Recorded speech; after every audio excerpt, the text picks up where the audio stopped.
I was watching. Actually, I wasn't watching a show. Wendy was watching last week's show, and I recognized something, and I do it an awful lot. I tend to start the show with some kind of like bam or hey, what's up, or motherfucker, whatever. Just fucking jump right into it. And uh Wendy, she's watching, and all of a sudden, bam, and I'm like, holy shit, that's a lot. And then she ended up, I don't know, something else happened, and the video restarted, and all of a sudden there I am, bam, again. And I was like, wow. So I tried to start this one a little more subtle. There was still a lot of bams, but it wasn't in the first second. So I gotta go. My phone is, or my phone is everything to me right now. So I'm gonna be frozen. That's okay. We're still friends. I just gotta make all this public. There we go. Now everybody should see me. Let's see what's up. Yeah! Hey, Brian Manel! Good, man. You may or may not love our guest tonight. How's everybody doing? Please feel free to share it around. Chat if you're here. Of course, we're going to have questions. Tonight is going to be a lot of editing, a lot of storytelling, all that kind of stuff, because I have another editor here, Miss Katrina Roets. Yeah, yeah, exactly, right? Subtle? Never. That is not how I fucking do shit. Not how I roll at all. Excellent. I'm glad you picked up on that. Oh, hey, we were just talking about you, bud. How's it going? This is my dude, Alan Ellsworth, and he is doing amazing work on Wendy's book, which is coming together more and more every day. Very excited. Thank you, brother. Please, everybody, share this around. I think we're going to have an absolutely great show. And you know what? I don't need to fuck around for too long. We already have some people here. We're showing up, and you guys are all ready to do this. So why don't we just do what we always do and go have some fun? Canadian bacon is actually really good, and it's nothing like normal bacon, and it's better than ham, which you guys seem to call Canadian bacon. I'm very good at writing. I write very well. Yeah, it's Shop Talk. Do some of your audience members like the word fuck? Cool. Then I'm going to keep saying fuck because I care. And I do. What's going on, Katrina? Hey. How you doing? I'm doing. It's hot as hell in here. Your hey sounded a little muted, so I was like, all right, drop the energy. And then you were like, oh, all right. Okay, she showed up. I'm here. Why are you so loud? See, I'm being commented from the peanut gallery asking why I'm so loud now. Fucking because she has to keep up with me. That's why. That's right, because I have to keep up with Chuck. Mm-hmm. And my energy level is higher than it should be. And hey, Brian. Yeah. So why don't you tell everybody a little bit about yourself? All right, just to get started. A little bit about me. My name is Katrina, obviously. We've covered that part already. I am an editor. I work on both novels and comics, as well as write my own books. Now, you have stated already you do prose and comics. Yeah. Why don't you take us through the origin story of your love of both prose and comics, and then your origin story of being a creator? Okay, well, I think they both kind of start at the same time. For me, I've been a reader since I was a little kid. And that was kind of my social life. That's kind of sad sounding. But I was one of those kids that was happy with a book. Other kids are out partying and stuff in high school, and I'm like, where's the latest whatever book? Has it come out yet? And then I kind of tripped into editing. I happened to go to C2E2 in Chicago, for those who are familiar with the convention, a number of years ago now. And I was there as a reviewer.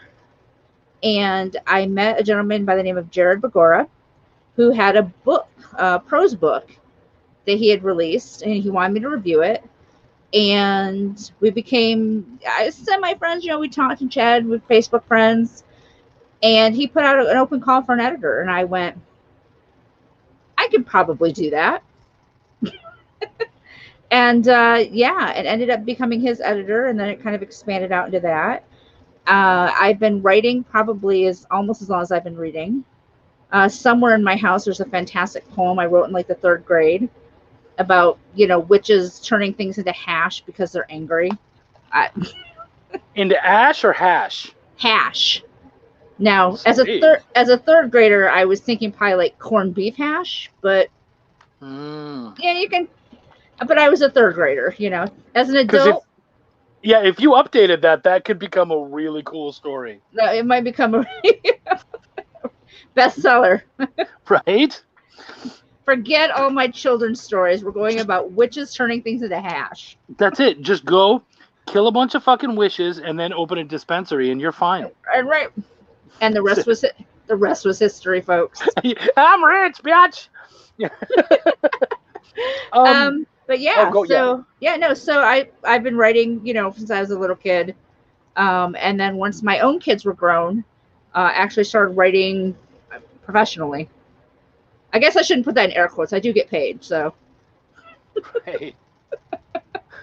It doesn't feel like, I'm at the level I should call myself a pro, but. Right, there needs to be some kind of like are we journeymen? Can we use that term? Like somewhere in the middle sort of thing, you know? Like I would say like Russell Nolte with his 1 billion books, pro. Me with my 2, newbie. 1 newbie, yeah, I feel you. And I'm okay with that. I am too. I'm happy where I'm at. Yeah. At least, and so that's something that both you and I share, is that we're not exactly fucking around when it comes to comic book credits as editors and whatnot. Mm-hmm. That is something that we can both say that we are professional. We have done a lot. We both have a fair amount of experience. Now, this is not one of those whip your dick out things, because I don't know the number, but how many credits do you think you would say you had between comics, prose, or even combined, whatever? My number for comics is lower. I can tell you that. Because I've got the almighty Chuck to compete with here. Who's that guy? Yeah, I don't know. He's an issue. But I would say just with Russell alone, I have over 20 books. Wow. Yeah, just with Russell, and I obviously have other clients. And, that's a lot of fucking work too. Yeah, and I've recently dipped my toe into Russell's comics with Ichabod. So.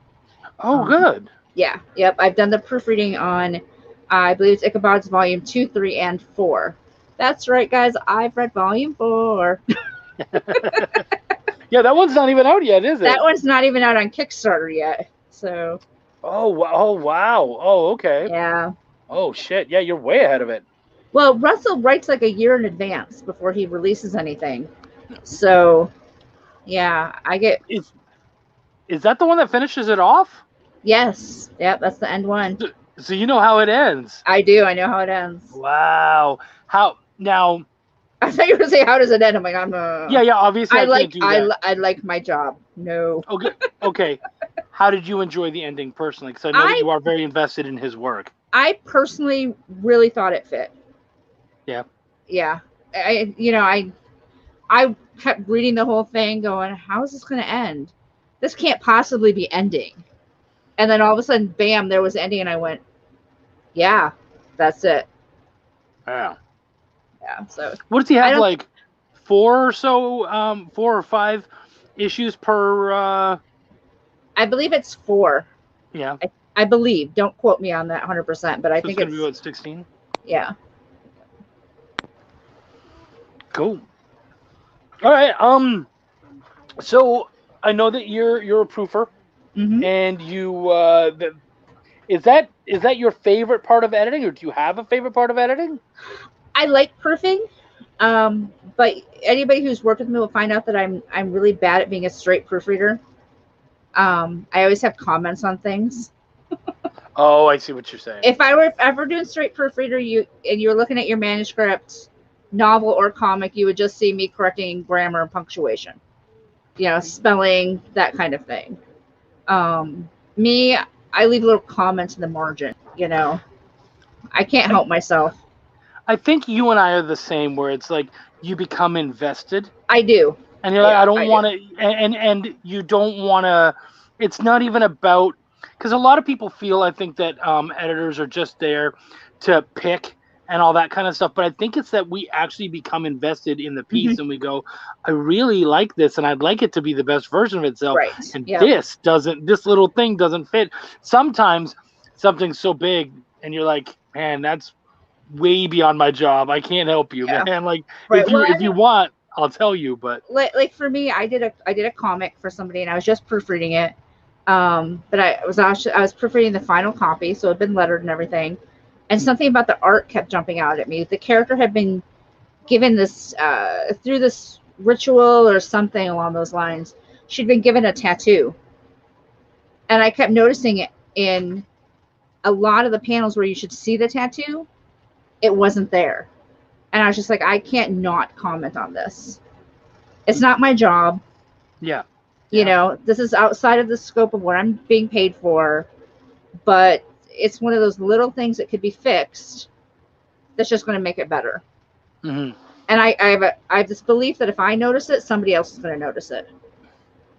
I mean, you are someone who tends to pick up on a lot of things necessarily that other people don't, which is good. Yeah. But that it's still, if you did pick up on it, there's a chance that, yeah, someone else totally could. Yeah, absolutely. No, I feel you there. So, and for those of you out there, she did kind of state it, but yeah, proofing is basically just punctuation, grammar, all that kind of stuff. There's so many different kinds of editing. Mm-hmm. I just recently found out that you were a proofreader on a project that I edited. Yes. And I went, well, A, what the hell? That's my job here. What are you doing? But B, I was like, I think that's the first project as kind of editors that we've worked on together on any level. No, that's not true, actually. You and I did Cthulhu Invades Oz together. Very together. Okay, that is true. We did Cthulhu. Yeah. So that one, you know what? I'm not going to call out that person. Okay. But what I am going to say is that I think something something changed from when you gave them the script to when it got lettered. Oh, because there were mistakes where I looked and I said, that is not something that is something that she would not have missed. Yeah, no. And so the thing was, especially if it was something like spelling.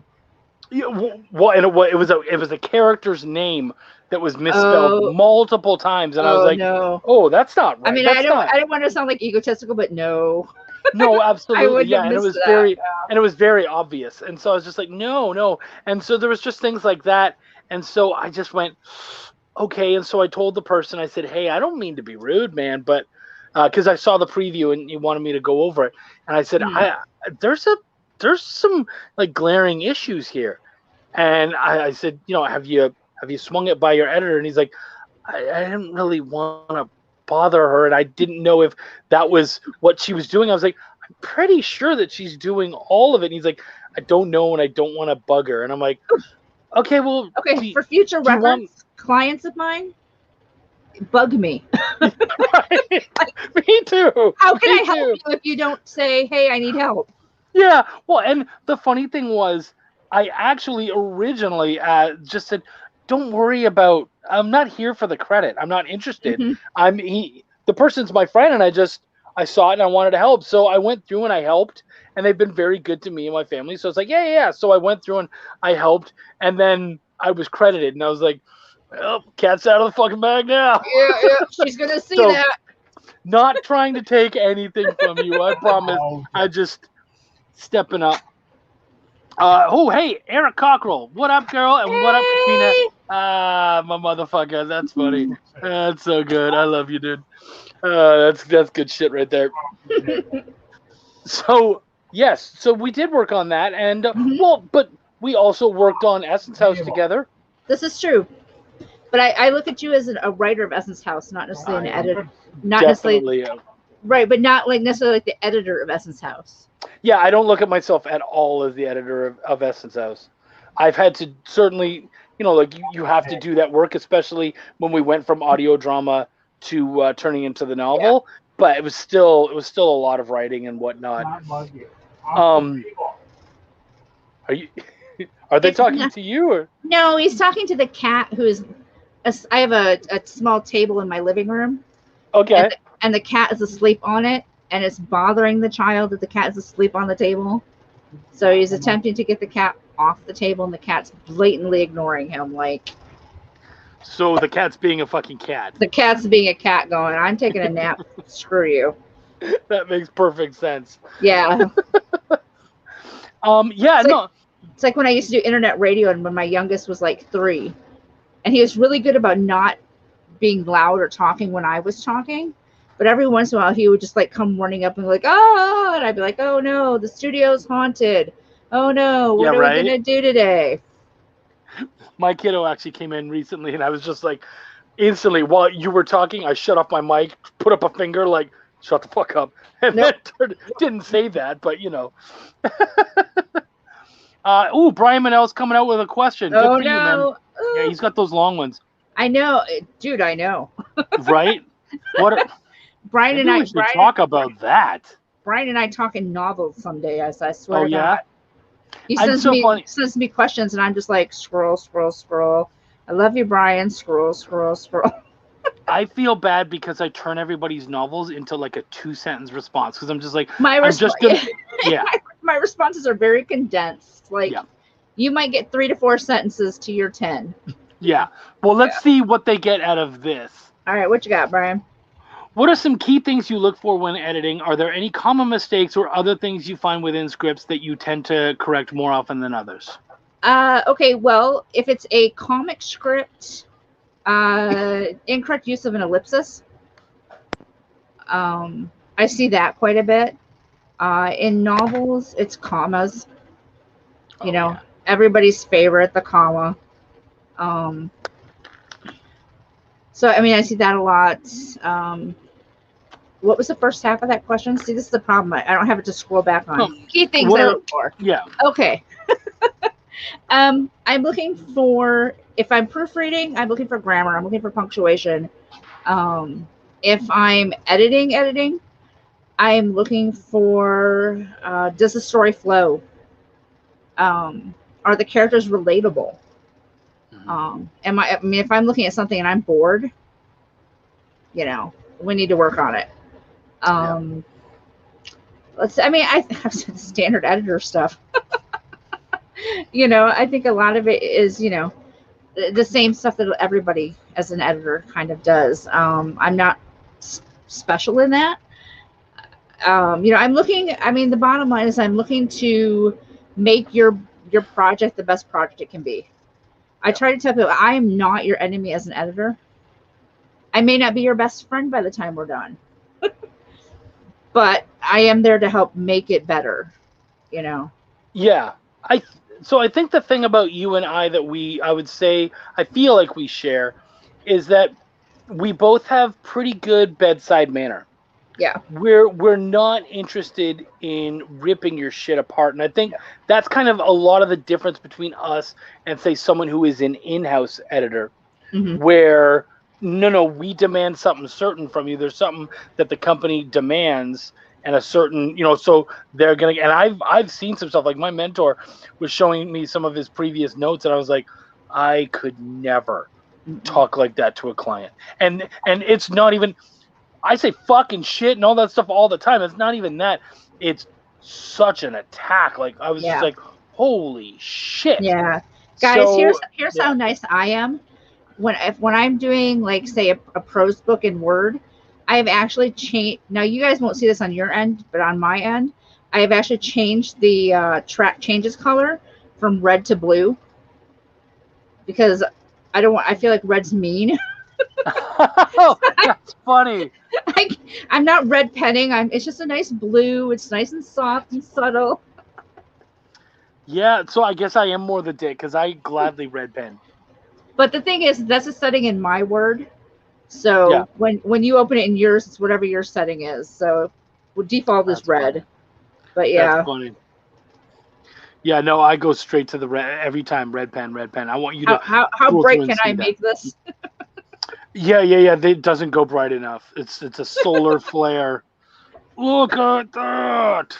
Let me put Um, arrows. right. Is there an editing process you go through, or is it usually straightforward? For me, it's pretty straightforward. If I'm again, we're talking proofreading versus editing. If I'm proofreading, page by page, panel by panel, if it's a comic. Otherwise, it's sentence by sentence.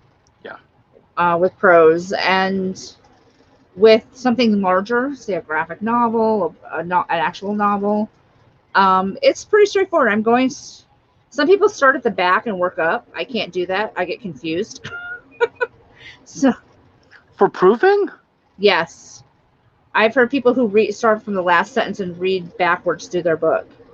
Now, to me, that throws the story wonky, which pulls me out of what I'm doing. I don't even know how you would do that. I think they're basically just looking for sentence structure. With me, I'm never looking for just sentence structure. I'm looking for the story. And if it pulls me out of the story, now I'd rather get too in depth in the story and have to back up a few pages than be like just out of it. I don't want to be out of your story. I want to be invested. Yeah. And knowing. Yeah, absolutely. I feel you there. For me, so do you do a lot of? I know that you do developmental and proofing for comics. Do you do a lot of developmental editing as well for prose? I do some. I actually, in comics, I'm getting a little more developmental than I was. I was proofing pretty straight proofing for quite a while. Then like Brian came along, and I've got a few other clients who come to me at the scripting stage now, and want me to go through it. So I've got a cat trying to get in the pizza box now.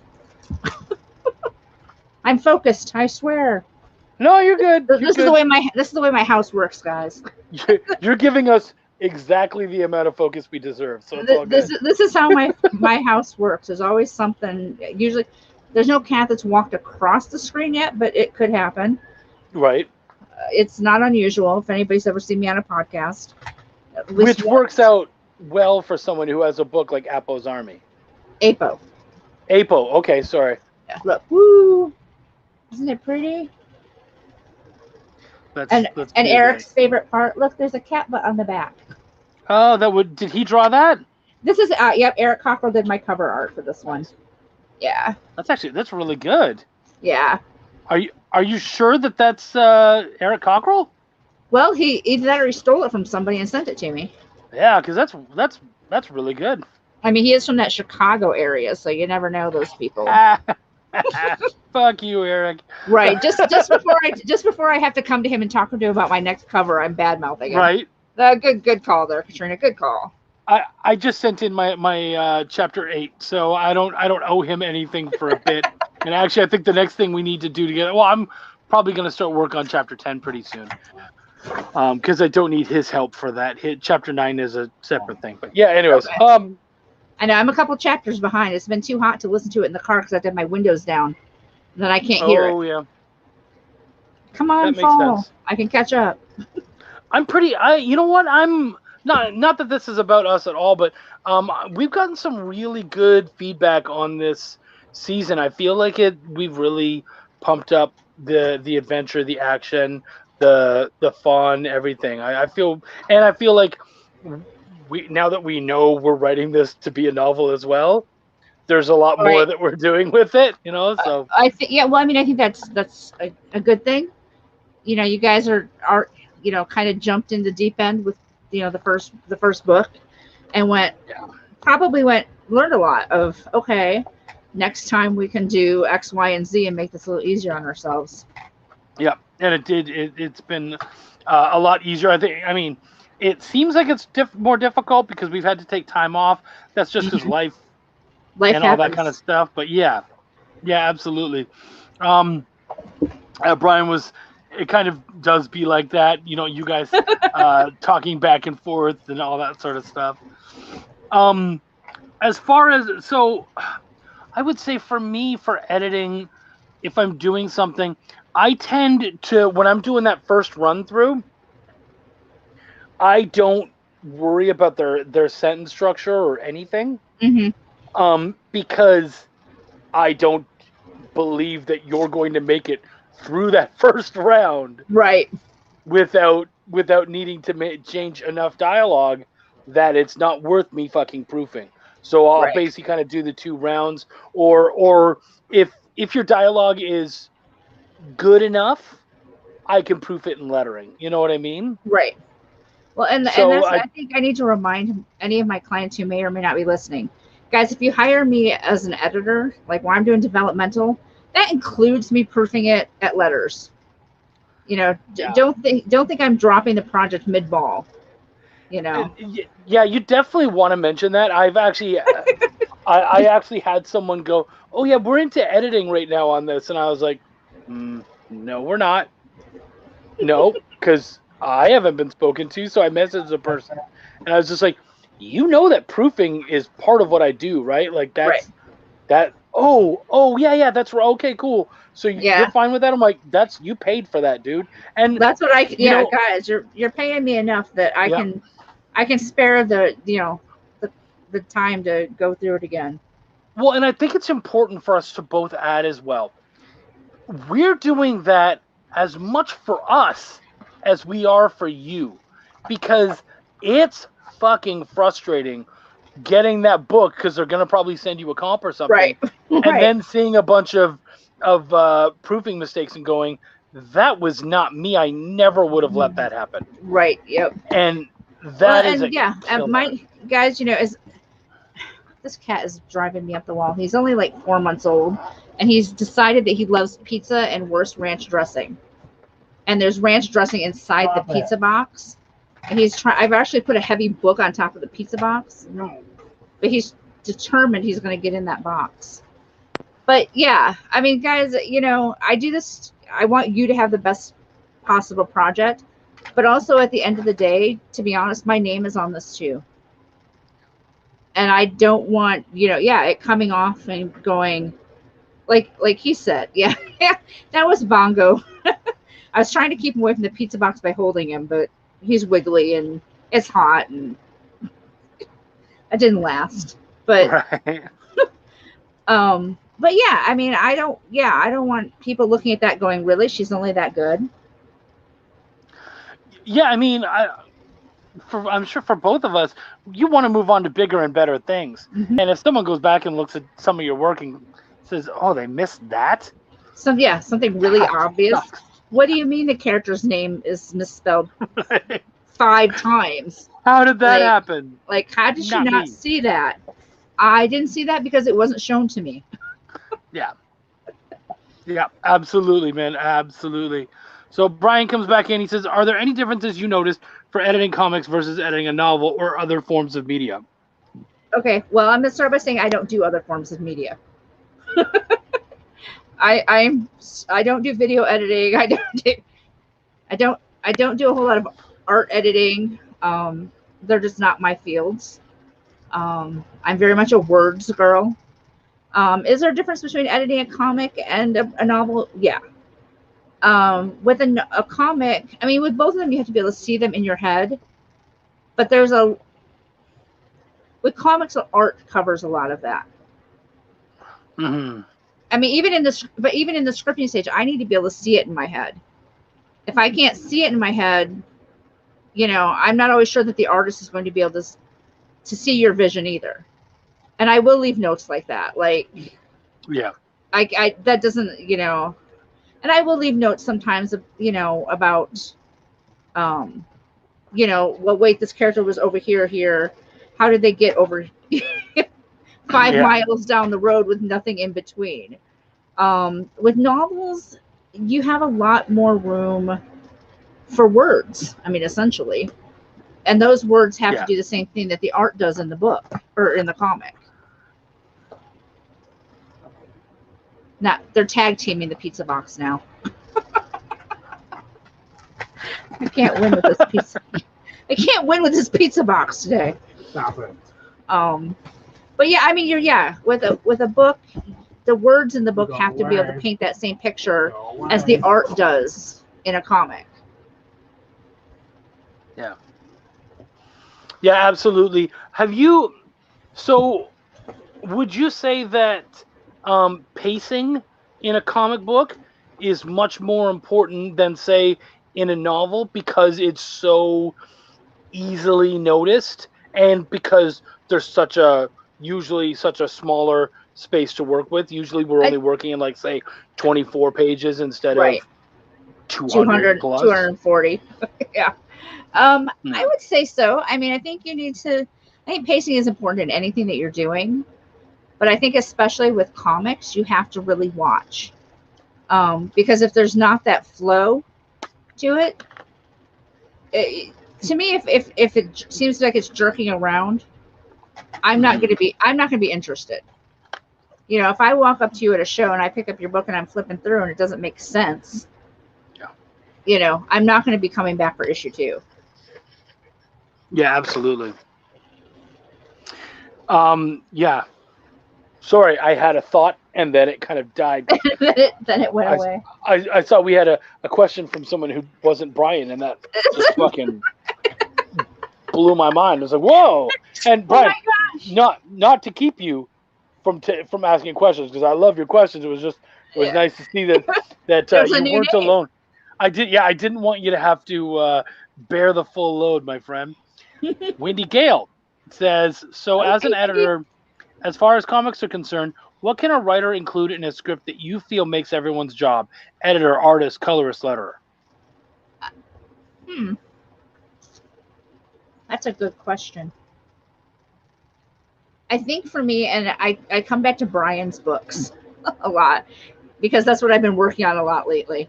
And one of the things I told Brian is, please have at least a character Bible, because he has really long books, guys, and there's a lot of characters. And sometimes, but we might go 6 months or more between, you know, this issue or the next one that I'm looking at. And by the time that rolls around, I've done, you know, 3 novels and 5 other comics, you know. And I'm getting old, guys. My memory is only so good. So I think it's important to have references. Yeah. You know, if it's a single issue and it's a standalone, cool. You know, you're good. But if it's something that's going to be a 12 issue, you know, thing, make sure you have those references down. You know who your characters are, what they look like. You know, if background and scenery is a huge issue, like location. You know, if that's something you're not comfortable leaving 100% up to your artist, you know, make sure you have those references in there, so they can go, oh, hey, yeah, when they say skyscraper, they mean, you know, one skyscraper in the middle of a hamlet or something versus New York City skyline. Right. You know, personally, that's a little odd. I wouldn't put a skyscraper in a hamlet, but hey, you never know.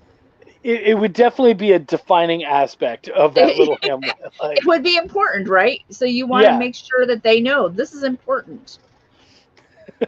That there's some kind of like dark tower shit going on there. Right. You don't know. There could be.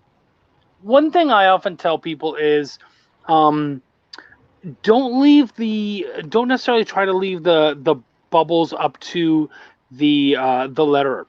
Okay. So if you have multiple, let's say you have this huge fucking paragraph, that they're, you know, or at least multiple, say like 4 or 5 sentences that's being said in a single panel.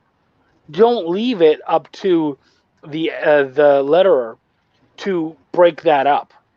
Okay. That should really, I feel like that as a writer, that and us as editors, should be something that we do that gives breath to the page. You might have to change that because maybe the art makes it so that you have to break it up even more, or you have to bunch them up a little bit more, and that's fine. But you know, the letterer gets paid the least, pretty much next to us. And so giving them all that extra work, I find a lot of people, they throw you know, the number of bubbles onto the letterer. They throw a lot of the extra like background detail and all that kind of stuff. They make them do all this kind of extra stuff. And it's like, hey man, you know, they do charge the least. Maybe don't force them to do all that work. To do the most work. Yeah. Yeah. I mean, guys, I would say in general, no matter who, your team is, what its composition is, as a creator, make it as easy as possible for every single step. The easier it is, the better you're going to work with people, the less frustration there's going to be, and you can produce the best possible, product in the end. Yeah. Yeah, absolutely. Um, do you have any specific projects that you're super proud of, as far as, now obviously as a writer that's easy, but I mean As a writer, as that's an pretty editor, darn easy. right? And Um, and same with me, but as an editor, maybe even ones that people haven't seen or whatever, where you can go, man, I really felt like my fingerprint on this ooh, was really strong, and I helped a lot, or something, one where you feel like you can really, it's not that what they did was terrible, but you felt like you really got the idea of the story and you were able to help out a lot. well, it's not so much as helping out with the story, but just helping in general. I'm really proud of Cthulhu Invades Oz. Mhm. I'm looking forward to the next in that series, and getting my hands on that. Um, Anything by Russell Nolte. Yeah. Um, if you guys have not read his books, he's a phenomenal writer, both comic and prose. Um, and there's been a couple of times where I've been like, no, no, that doesn't quite work. You need to tweak this, or which again, I'm his proofreader, so that's not my job. And when I first started working for him, I was terrified to leave those notes because he has an editor. Yeah. And I was like, I don't want to step on toes here, but that doesn't work. But anything by him, simply because I'm kind of just honored to be able to work with him. Um, That is a huge get, by the way. yeah, yeah, Yeah. and I think that it's even better as he came to me. Yeah, that's huge. Yeah, absolutely. He came to me and asked if I would be willing to proofread his books. We've been working together for over 2 years now. I think I just saw in my Facebook memories about a week or so ago about getting my first comp copy from him. And going, oh my God, that's the first time I'd seen as an editor, like my name in a book, like a prose book. And I was like, oh my God, look. And of course, I took a picture and posted it to Instagram, and because that's what how I could do. you not? That's Yeah. what I do. Come on. If it's cool, it's on Instagram, and then to Facebook and Twitter and everywhere else. But yes, hey Sean, how you doing, What dude? up, buddy? That's one creepy ass icon. Yeah. Yeah, yeah, it is. Yeah. But That's it fits. that's his But it happy fits. face. That's just, yeah. That's on a good day, You should see him when he wakes up in the morning. Woo! right? Ooh boy. But yeah, no. Essence House. I didn't have a ton to do with the story of Essence House. Yeah. But I loved working on the book. The one and almost only time I've ever been agreeable to using Google Docs. I don't like Google Docs. I love Google I Docs. know everybody else is like, I love it, and I'm like, no, give me a Word doc. Just give me a Word doc, guys. I don't want to have to fuss with figuring out how to do what I already know how to do. That's all it is, guys. I'm old and don't want to change my set and my ways. Oh, I totally get it. It's why I use Google Docs. It's because I've learned it. And now someone's like, "Oh, I have Word." I'm like, "Yeah, let's just do Google Docs." All right, here, fuck it. I'll copy and paste it myself and put it in I'll Google copy Docs. and paste it in there for you. Well, that's what somebody said to me. Somebody's like, you can copy and paste it out of Google Docs into Word. I'm like, yeah, then I got to copy and paste it back. Like, no. So it's one of the few projects where I've voluntarily gone, okay, for you guys, I will use Google Docs. So maybe it's a lady thing, Maybe, word lovers unite. right? Sam, Bobby, B boys, good to have you back. By the way, man, always nice having you on the show. Accuracy, is that what you look for in proofreading? Absolutely. I'm looking for accuracy in the rules of comics. If it's a comic, there are certain rules, things with like ellipsis, and not using semicolons, and it has its own set of rules. Yeah. So I'm definitely looking for accuracy there. I'm looking for accuracy in spelling, unless it's some kind of weird lingo you're using. Yeah. I The have crossbar I yeah for comics. Yeah. and even I'm looking for accuracy in storyline. If something is all of a sudden way out of place, like, what is that? I had a prose book once where there was a character who was all the way across the room, sitting on a throne, and 3 sentences later, with no explanation, she was standing in the doorway. And then 3 sentences, a paragraph or so after that, she was back on her throne. And I just went, what is she doing? Does she know how? Can she? She's a goddess. The character was a goddess, but I was like, is she teleporting? What is going on here? And if I'm confused, again, I tend to believe other people may be as well. And I left a note for the writer going, she can't be 3 places at one time. If she wants to greet them, she needs to move off the throne and greet them. She can't just pop all over the place. Right. Huh. I was trying to find a pen because I wanted to do something fun, but screw it. Okay, so screw it. Wendy said something, and I actually, well, there you go. I have a whole cup full of pens sitting on my living room stand, because I have to write myself notes. Like, guys, this is my schedule for this coming week. You can't really see it, but it's like, I've got the podcast, which, by the way, I remembered tonight about 7:45 that I had to do tonight. Not bad. Because I was looking at the calendar of other things I have to come up. But I've got just a bizarre schedule this week of professional baseball games and the kid doing fantasy football that I've got to go drop him off at the fantasy football things. And so I had to write myself a post note. And here's the best part, guys. We talk about accuracy. Look what I did. This is the top of the Post-it notes. This is the side of the. She's a keeper. Yeah. The other day I tried to copy and paste from my phone to my laptop. I was like, why is this not pasting? I've had to do that kind of thing. Usually I'll send it to me, like send it to myself in Messenger, and then go over to my laptop. At least you send it to yourself. I literally was like, copy, and then go over, and then went over and was trying to. Granted, I had 3.5 hours of sleep, guys. So yeah, that makes sense. At least I had a reason for being that off. But so this is my poor phone, which I broke this week. Right. It was impressive. Wendy made a comment, and I actually feel like I know you well enough that I'm going to disagree with her comment. Okay. I think that you actually would see it differently. Okay. She says. So let's see if I'm right. She says, my main character would probably drive you nuts. She drops the G at the end of ing words. And you don't think that would bother me? I don't think it would.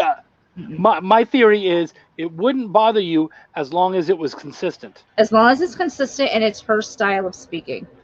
I once edited a book that was nothing but blog posts. And when you're writing a blog post, you don't necessarily write professionally. A lot of times it's just a flow of words. And so when I did that, there were not typos. Like, I fixed that kind of stuff. But certain words, that were used, casually that you might not normally put in a book, Yeah. That kind of stuff. As long as it's consistent and it's their style, I'm okay with it. Yeah, that's what I suspect. If it's just the one random, guess what? I'm putting a G in there for you. Yeah. Right. Yeah, because why are you just doing that with just the one? Like, come on. Like, why is there just 1 or 2 missing a G? That just tells me you were typing too fast and missed a key. Absolutely. Brian Manell, as an editor myself, fuck you. Enjoy reading that. What skill direction do you have to perform for the following? Well, those aren't periods, first of all. The first one would be an ellipsis. I don't know why you'd put one randomly there. You forgot how to spell. Your next book, I'm charging you about $500 more than I have been up to now. Just, because if I have to deal with that, what did we call it? The asshole fee? It's the asshole fee. That's exactly Yeah, what it is. yeah. That gets the asshole fee. Congratulations, Brian. Yeah, you get the asshole fee. You've just earned yourself an upgrade. That's great. Yeah, if you sell it to them as an upgrade, that's right. I'm fee. charging you more because I'm working that much harder on your book. Yeah, it's an upgrade. It's not because you're a total douche. And you know what? And there's certain people you have to do that with. Like, I had someone. Okay, this is gonna be funny. I don't know if I've told you the story before. I had a professional porn star approach me at a Comic-Con. She wanted to make a comic book, and she wanted me to be her editor. And I was like, okay. And so we kind of went over things. She has never written anything before, never written a comic before, never done anything. So I was like, okay, here's how it's going to go then. I'm going to charge you more than I would charge a normal person, and I'm going to tell you that because I have to teach you everything. Mm-hmm. And I have to teach you how to make a comic script and how to do all that kind of stuff. It's going to be a lot of extra work. That will be a one-time fee so that when we do our next one, it will be considerably like, yeah, this is what the price will be. And she was very cool with that. That was actually all set to go, and then COVID hit, and I haven't really heard much from her since. But I mean, that's something sometimes that you just have to deal with, and you just have to go, hey, look, there is, and I think, like we said before, we both are people who care about, how things go and all that. So I think you would find a way to tell them nicely, this is going to be a lot of extra work. Yep. So this is what I'm going to do. Yeah, I had to do that with a novel. I was hired to proofread it and got through the first chapter and went, unfortunately, you need a full edit on this. Yeah. Yeah. There's just a lot more work, and it's going to cost you. I said, I'm happy to do it, but it's going to cost you more because it's a lot more work for me. Did you lose it altogether, or? I know he hired me, and we finished the book. Oh, good. Oh, good for you. Yeah. Okay, that's fantastic. Yeah. I can tell you who it was. You'd be familiar with the book, but I'm not going to do that to the poor guy. Well, there's always after the show. That's right. There's always the after show. Which is my favorite part, usually. That's right. Yeah, so Brian Minnell, I was looking for an answer like the kind of destruction I'd perform on that comment would be Hulk smashing the sentence, crush it to pieces, threw a grenade at it, then toss it to the sun. You can't throw a grenade. I'm just going to tell you, Brian, as your editor, you cannot throw a grenade.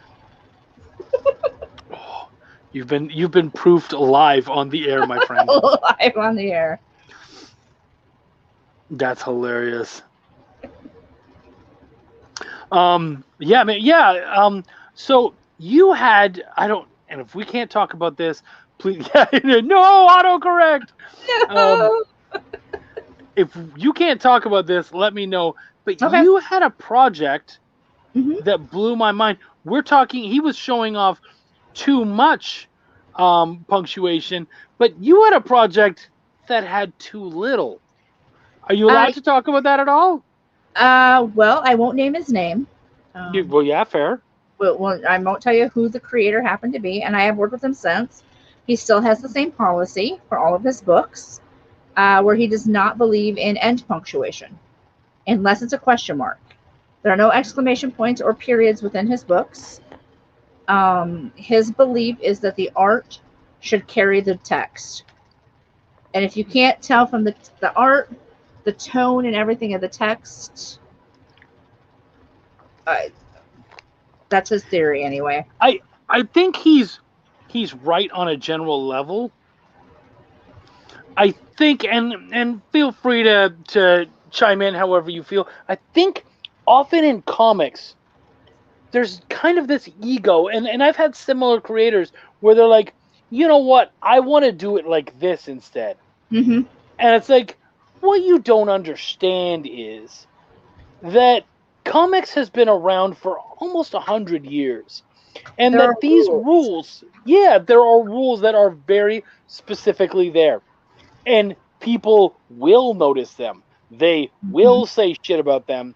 And Mhm. it does not fucking matter what your theory or your philosophy is or any of that Yeah. stuff. And it's not an Yep. attack on, I don't even know who this specific person is. It's not an attack on any specific people or anything. It's just your philosophies on this stuff don't matter as much. Now, obviously, things change over time. Some of these Right. rules do get bent because now we're not working on newsprint, and now Right. things are much sharper. So Mhm. maybe you're not worrying about kerning as much as you were on in other things, lettering and Mhm. stuff.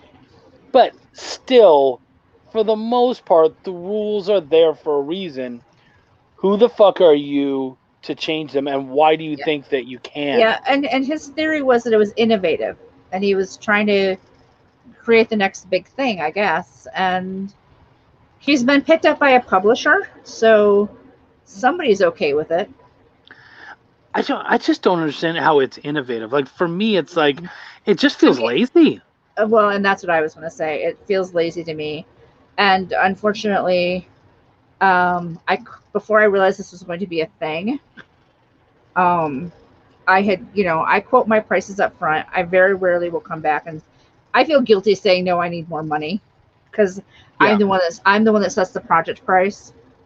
Um, and I spent over 40 hours doing a proofreading, guys. This is just a proofreading on this guy's book. I had something like, what was it, 26 or 30 pages of corrections that I sent to him. And then he came back and said to me, "Oh, no, no, don't worry about any of that.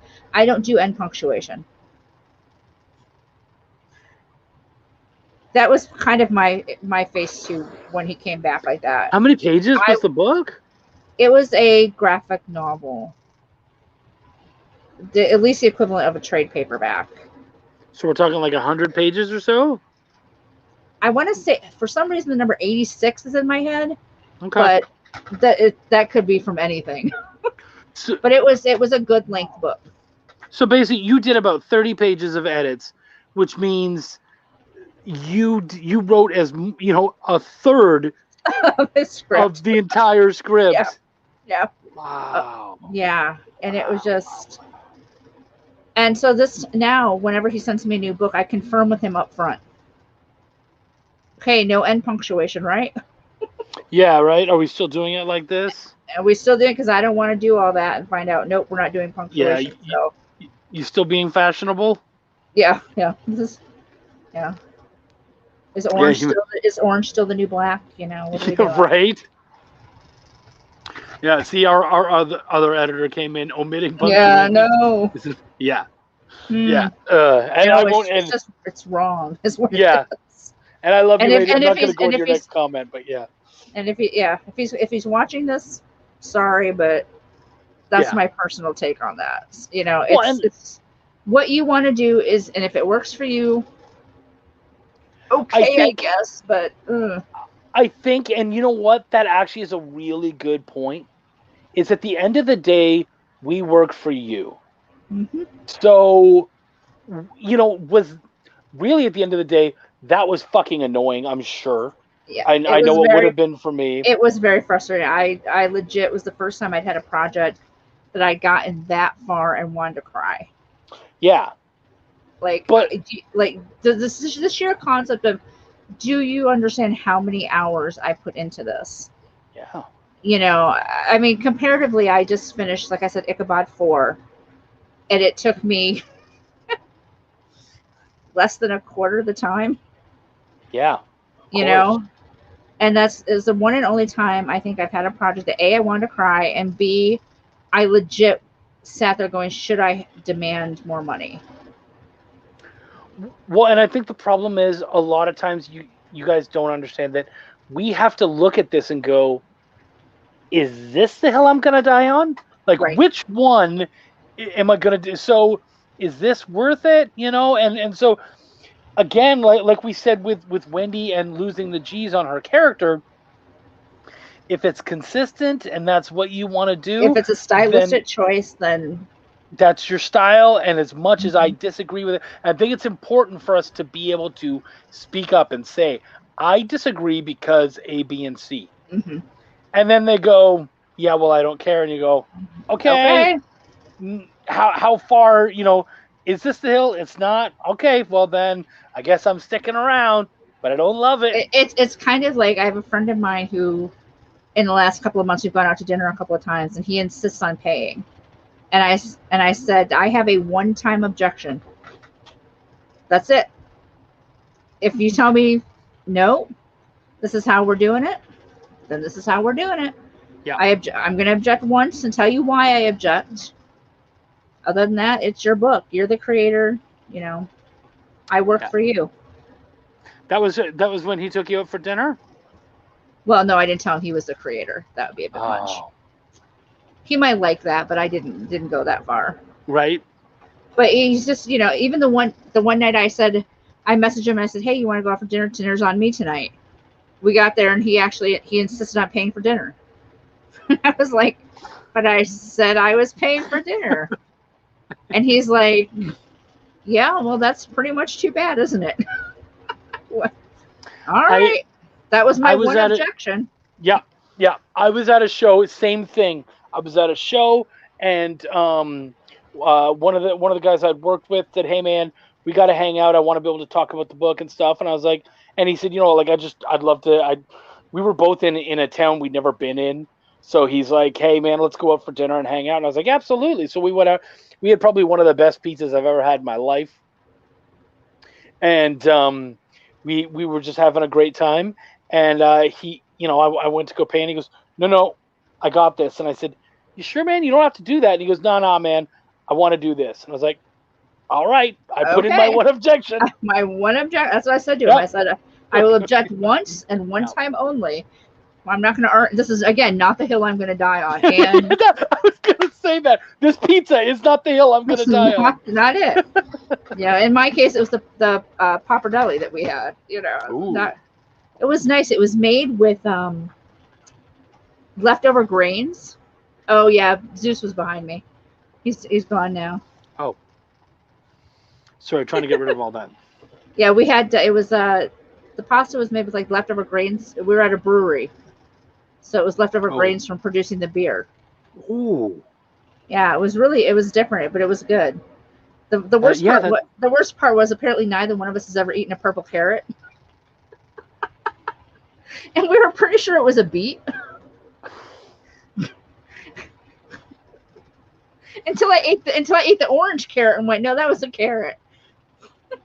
That's hilarious. I was like, we're like, what is this purple thing? I'm like, well, when you cut into it, it kind of, has that purple, I don't know, vegetable blood like a beet does. And so I was like, it must be a beet. Yeah. And then, of course, you eat it and you're like, that's not a beet. I ate it and I kept going, this is a really familiar flavor. What is this? And then I ate the orange carrot, which I knew was an orange carrot, and went, yeah. Oh, right. Yeah, that purple thing, that was a carrot. Purple carrots are great, man. They also have purple broccoli, I believe, which is a thing. Yeah. I mean, and I've seen purple carrots. I just had never eaten one. Right. So my brain was not clicking. And when I'd read the description, it said there were beets on it. Well, it turns out they were golden beets. Oh. So you thought those were carrots? So I thought those were the carrots. Yeah, no, I was very confused by this meal. Right? That's right. Purple cauliflower. Thank you. Cauliflower, yes. That's right. Yes.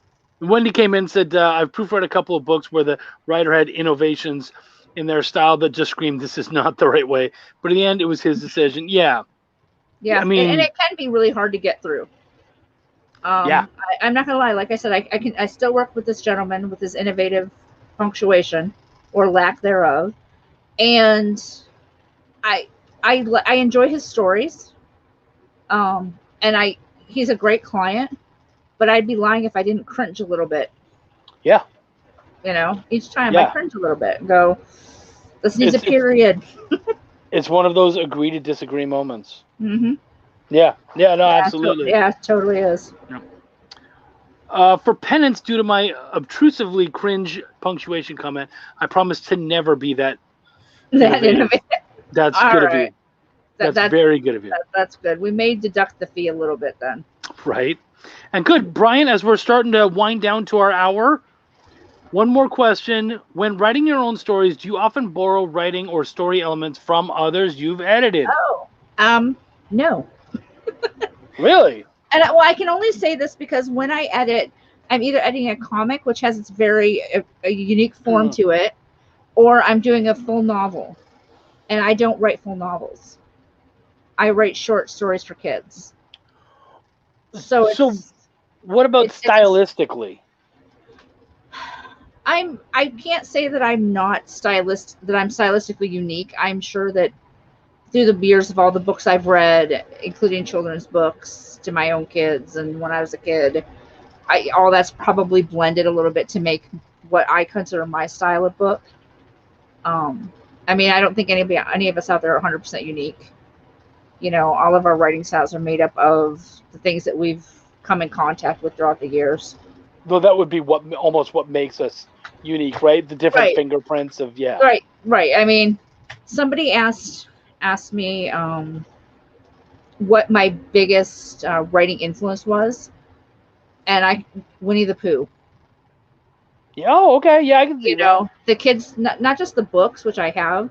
I even have one of the Winnie the Pooh books, and I think Latin.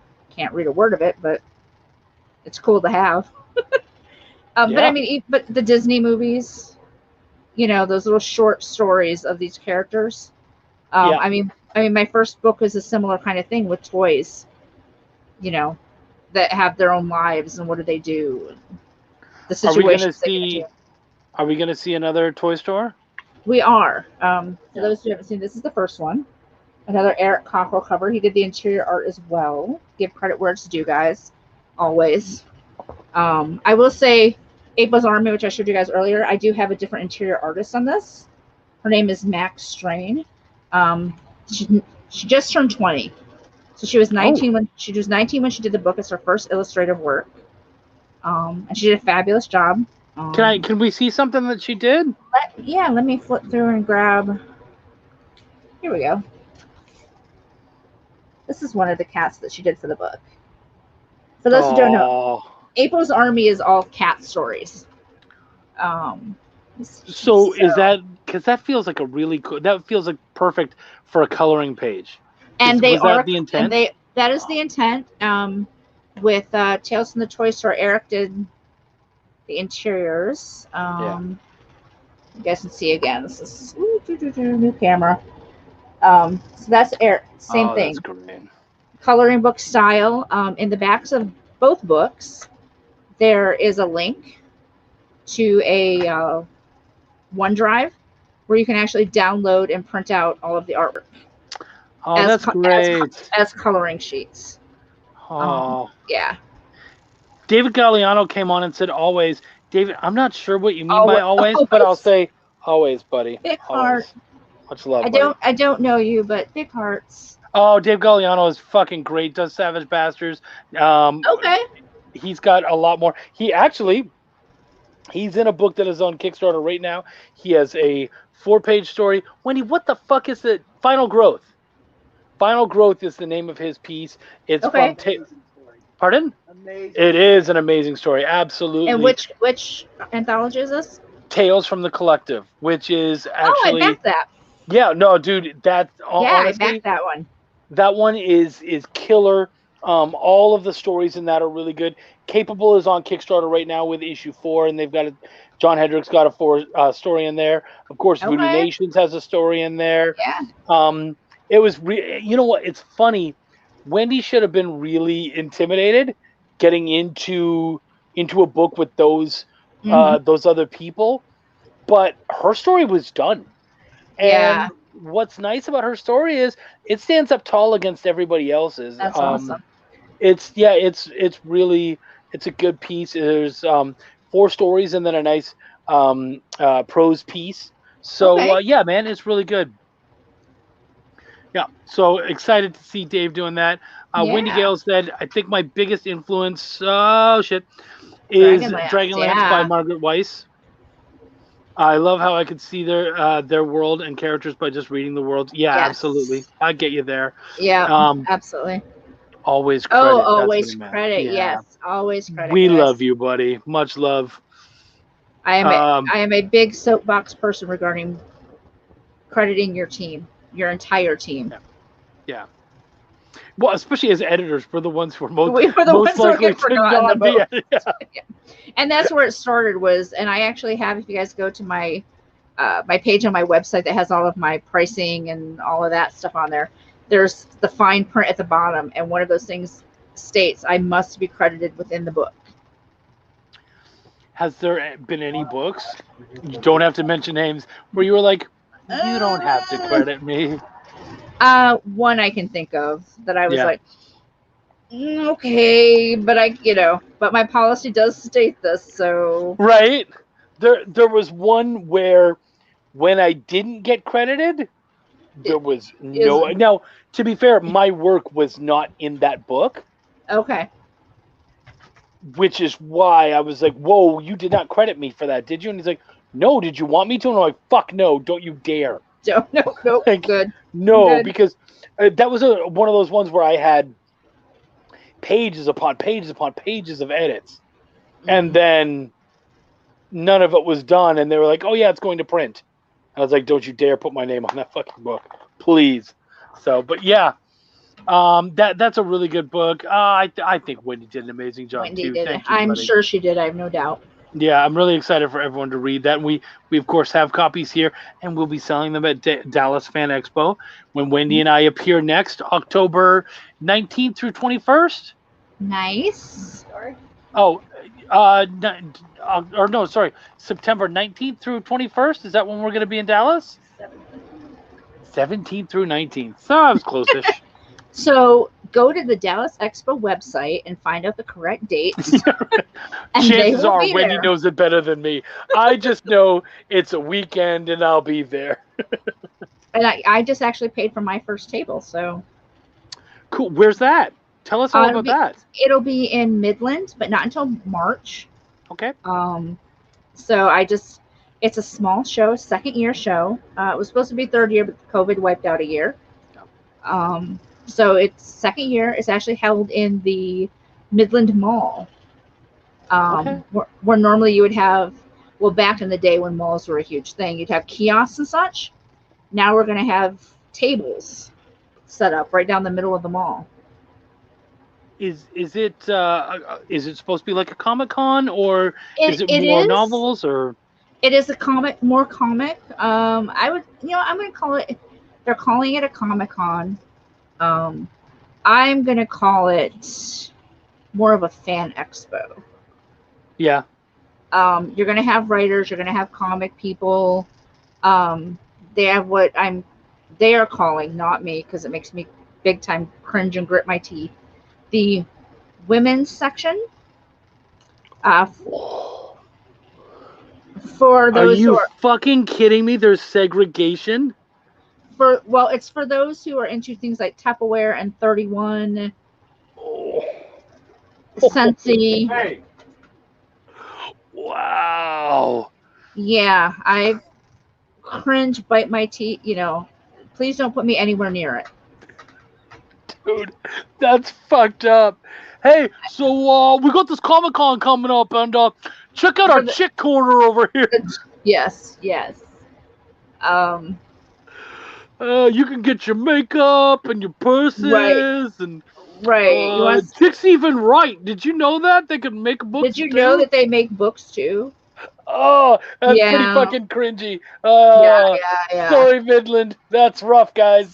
Sorry, guys. Yeah. I am not the showrunner. Please don't send hate mail to me.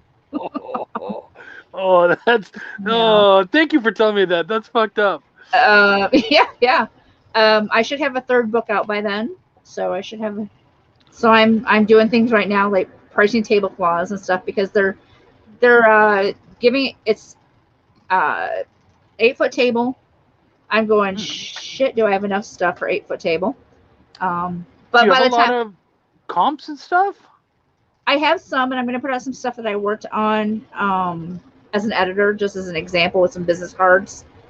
You know, for some networking for those who may be there. I'm also going to put out coloring sheets for the kids with crayons. So that'll take up some space. And like I said, I should have the third book, so I'm pricing all the stuff, you know, that goes into a good table. Yeah. But they're offering red or green tablecloths, I think. And I'm like, it's not Christmas, give me black. Yeah. I always bring my own. So I had one, unfortunately, it got water damaged in my barn. Oh. I discovered that the clear plastic totes don't hold up to Michigan weather. Fuck. So they cracked and then fell apart, which put stuff all over the floor. And it was towards the front of the barn, so the weather got it. Oh, man. So luckily, tablecloths aren't super expensive. But I have a suspicion that I'll be taking one project's worth of funds and Right? Talking to some people about creating a banner for me, and thanks Brian. And all that good stuff. I've been watching as shows are continuing on and people are posting their tables. I'm looking at everybody's tables going, ooh, what can I take from that? Yeah. To make That's work smart. for me. I'm loving, like, you guys have the over the front banner. Yeah, I love that thing. Thank you. I'm loving the look of that kind of thing. That was like $80. I definitely want a vertical banner, with the books, and I don't know what on it. I'll probably harass Eric until he gives in and says, okay, I'll design it for you. Yeah. Heads up, Eric. You're gonna get emails from me in the next few months.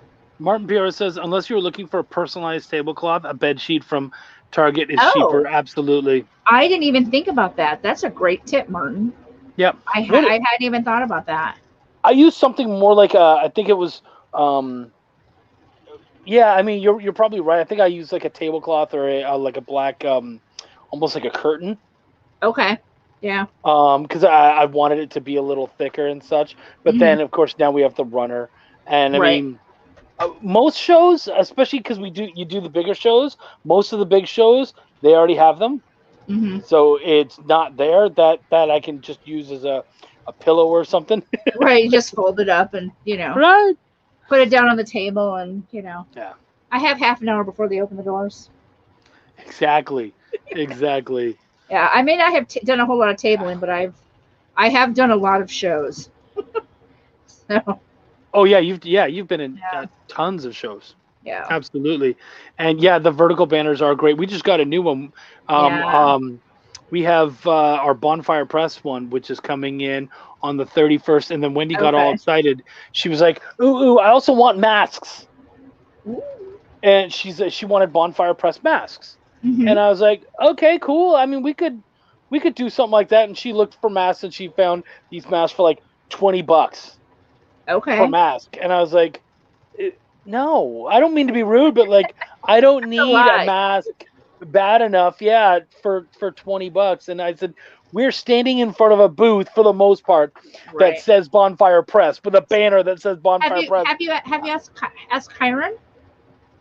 Kyron had about the mask? Yeah, they had Taurus Comics masks. He did. So instead, she looked and she found them for $10. Okay. And I was like, you know what? That's doable. It's probably not Kyron cheap because he did probably he bought them en masse, but at least that's doable.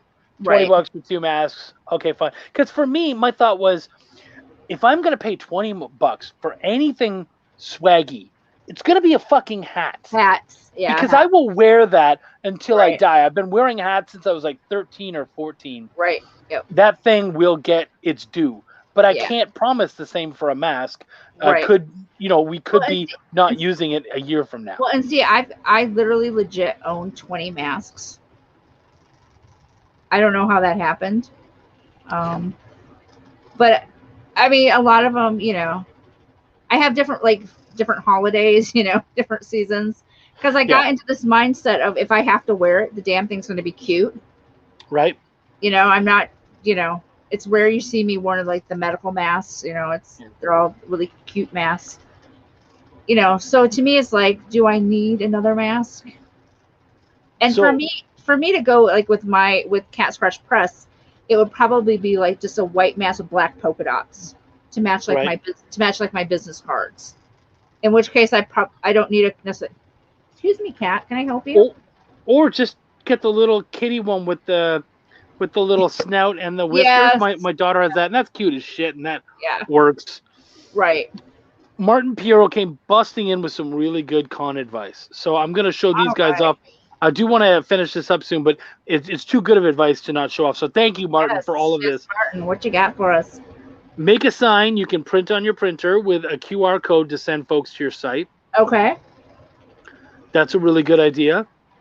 Next, don't forget an email sign-up sheet. Totally agree. Always have something like that Look, out. Martin, I want you to know I'm taking notes, and I'm doing it on the proper...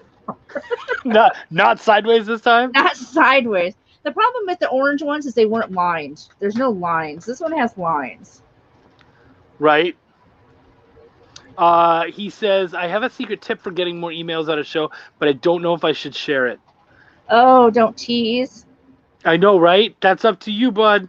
We'll whisper it. And if it makes you feel better, it's not like everybody's watching the show. Martin always has a great setup. Yeah, he does, man. And I love having my name on his table. So that's, yeah, he's a good dude with all sorts of great stuff. You know, David, I do not disagree with you very often, but I do disagree with this statement. Masks are not the new hat. I don't mind masks, but I'll take a hat any day over a mask. Here's the thing about that being wrong.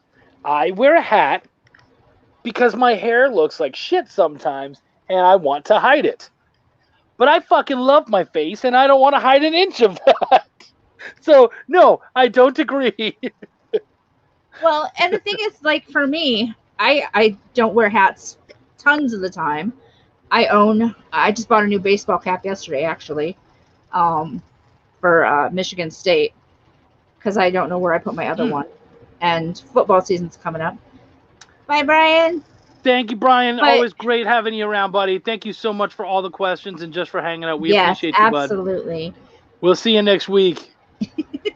But we had to wear masks yesterday. We went to Spartan Stadium for a open practice and meet the team kind of thing. And their mask protocol is, if you're in the stadium itself, it's outside, no masks. But if you're in the concourse where the restrooms are or concession, you have to have a mask on. And let me tell you, I would have taken a baseball cap over that mask any day yesterday because it was so hot. I bet. You know, and I'm just like sweating from here to here. Like the rest of my face is okay, but from like the nose to the chin, you know, I'm actually using my cloth mask to like wipe the sweat. Like it's not my favorite thing. David said, I wear a mask because my face looks like shit sometimes. I don't agree with that. I don't believe you. And COVID. Right? And COVID, right? And COVID. If you feel that way, it's nice to have an excuse. You're like, oh, it's for COVID. I really believe in the mask. It's the mask. It's not the fact that I haven't shaved in a couple of days. You know. Martin Piero, this is sneaky, dude. Wow. No one remembers what sheets they put their emails on. So towards the end of the show, go around and chat with other folks. And what? And while at their tables, snap a photo of their email sheets. Oh, that's sneaky, Martin. That's very sneaky. That's sneaky. You know what? That's so roguish. I can't say that it's a terrible idea. I'm not sure what to say. It's fucking evil. It's evil genius, I think. It's evil genius. It is kind of evil genius. Yeah, for sure. Right. So as we start to pare down and you know, go away for this week, is there anything else you want to talk about? Any other stuff you want to bring up real quick? Well, I would be terribly remiss if I didn't say go buy my books. You should, yeah. You know. Where can they find them? You can find both books, Tales from the Toy Store and Apo's Army, are both, and this is kind of secret, because April's Army has not been officially released on Amazon yet. And by officially, I mean I haven't told anybody. But both books are actually available on Amazon. April's Army is only available in print right now. Ebook is not ready yet. But that should be going up hopefully in the next couple of weeks. But yeah, they're both on Amazon. We have the same thing on Amazon. We just haven't told anyone because we want to make sure everyone gets their books first. Well, but yeah. I just, for those who don't know, for those who backed the Kickstarter for April's Army, I just mailed out all but 4 packages. Okay, cool. This last week. So those are actually starting to show up. I'm seeing little, books in the wild kind of posts coming out, which I love. Those are the best. Yeah. If you guys backed it and you get a copy of it, please post pictures. Tag me on Instagram. Tag me on Facebook. I love seeing the books. I hope you all love them. But yeah, the books are going out. I'm down to, like I said, 4 packages, and I'm waiting on my keychains and figurines to come. They're in the mail, but they've been delayed. They've been shipped. They should have been here by now. But there's been a delay with the post office. So I thought it was just. As soon as those come in, they'll be packaged up and out the door. I thought it was just those 4 people are dicks, so you're gonna make them. Yeah. No, I did have one person who waited and waited and waited to fill out their survey. Oh. They actually commented on a post.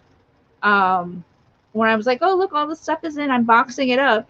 They're like, "Oh, I'm so sorry. I still haven't filled it out." And like, it took them another week after apologizing. I was like, "Why did you go from there to there?"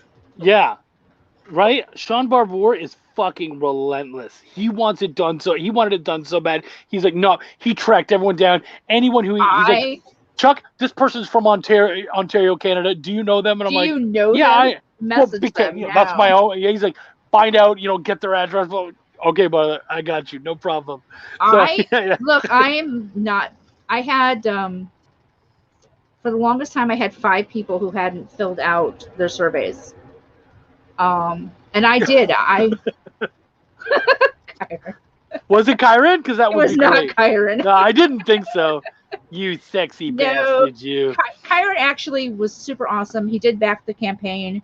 He backed at a digital level, so he helped me test out my digital send out skills. Aw, he's a great dude. Yeah, he was awesome.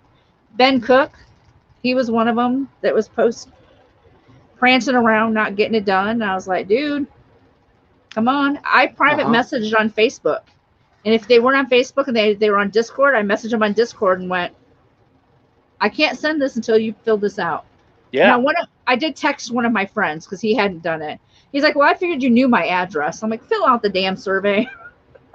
Just because I have your address does not mean I want to be digging through files looking for it. Right, and there's other questions. Come on. Well, there wasn't so much with mine. Mine was pretty straightforward. I didn't even put on the do you want to be on the mailing list one yet because I keep chickening out about starting a mailing list. Oh yeah, definitely. I mean, I haven't done it yet, but you don't want to chicken out on it. Yeah, I am so bad about it. Yeah. I actually have. Oh, thanks, David. Yeah. You're a sweetheart. You'll find a lot of really good stuff about editing earlier on. That was where a lot of that stuff came up. So learning more about what you can do for your editor and stuff. So yeah. Yeah, and well, yeah, like I said, both books are on Amazon. I'm hoping, knock on wood, to kickstart the 3rd book in October. So we shall see. A lot of that's going to depend on my art team. We're having a gender thing happening in our chat right now as we're saying goodbye. Wendy says, anyone else notice that Chuck is wearing pink and Katrina is wearing blue? Nicely caught, by the way. I noticed it, but I didn't really put everything together. Kyron says it's a sign. David. A sign for what? Right. A sign of what exactly? What are you saying?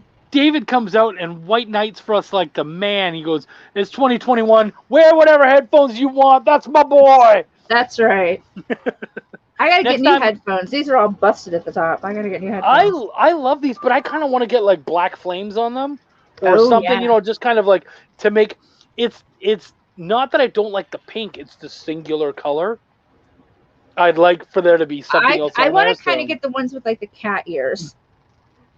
Oh yeah, those are good. Those are fun. And it would be on brand. It would absolutely And be it on would be brand. on brand. I am, for those who don't know, I mean, not only do I write stories about cats, but I have 6 cats. So I'm officially like the crazy cat lady amongst everybody who knows me. Right? How many cats do you have to be to officially be a crazy cat lady? I think it's 6. Yeah. You wanted to make sure you're like, fuck it. There's no point in going halfway and just doing 5. Like, let's just do the 6 and I own had it. 5, and I said that was it. And then we found this little orange kitten who needed a home. And my youngest has always wanted an orange kitten, and we've never had one. And so he's like, well, what if I adopt it? And I'm like, okay. And then he found out that the lease he just signed for his new apartment is no pets. So, so I'm fostering this kitten for like the next 2 years. But it's pretty much yours. Yeah. I think by which point it makes me, since I'm paying the vet bills and all the food, I think it's pretty much my cat. You've adopted it. Yeah, absolutely. Yeah, At that point. They won't even know him that well. Roger got to name it, and that was about the extent of it. There you go, Raj. Which is why we have a cat named Bongo. There you go. It's to go with his girlfriend's cat, whose name is Banjo. Oh, that's cute. Okay. Yeah. See, and David gets it. He says flames make them go faster. Yeah, I was either going to do that or bust holes in it so it had speed holes so it would go quicker. Oh, yeah. Less air speed resistance. Holes. Right? Yeah, so it can, yeah. I'm in. Makes and Kyron sense to says, me. Right? I always knew Chuck would like some black all over him. Kyron, I'm going to come to Sacramento, and then I'm going to come to Sacramento. You know what's going on. Cats, one of the few pets that multiply without reproducing. Yeah, I know. Right? It's crazy. It's so true. We've got everything from 10 years down to 4 months here. It's amazing how every time I turn around. So now they can find your work on Amazon, but where can they find you? If you're looking for me, I would go to catscratchpress.com. I have a services page there. There's recipes. There's all sorts of stuff there. Facebook, Katrina Roets, or Cat Scratch Press. And Instagram under Life with Katie, where you'll probably see lots of pictures of cats. Excellent. Kyron, it's already done. It's already done. Guys, thank you so much for coming out. Katrina, thank you for coming out. I really appreciate you being here. Had a great show. Guys, this has been another terrific show. Next week, episode 39. We're almost at 40. That's fucking ridiculous. I've got Adam Barnhart from Scout Comics Shit Show. Or is it Show? Not sure. We'll find out then. Thank you so much, guys. You know how it rolls. My name is Chuck, and I give a fuck. Take care, everybody. Bye, guys.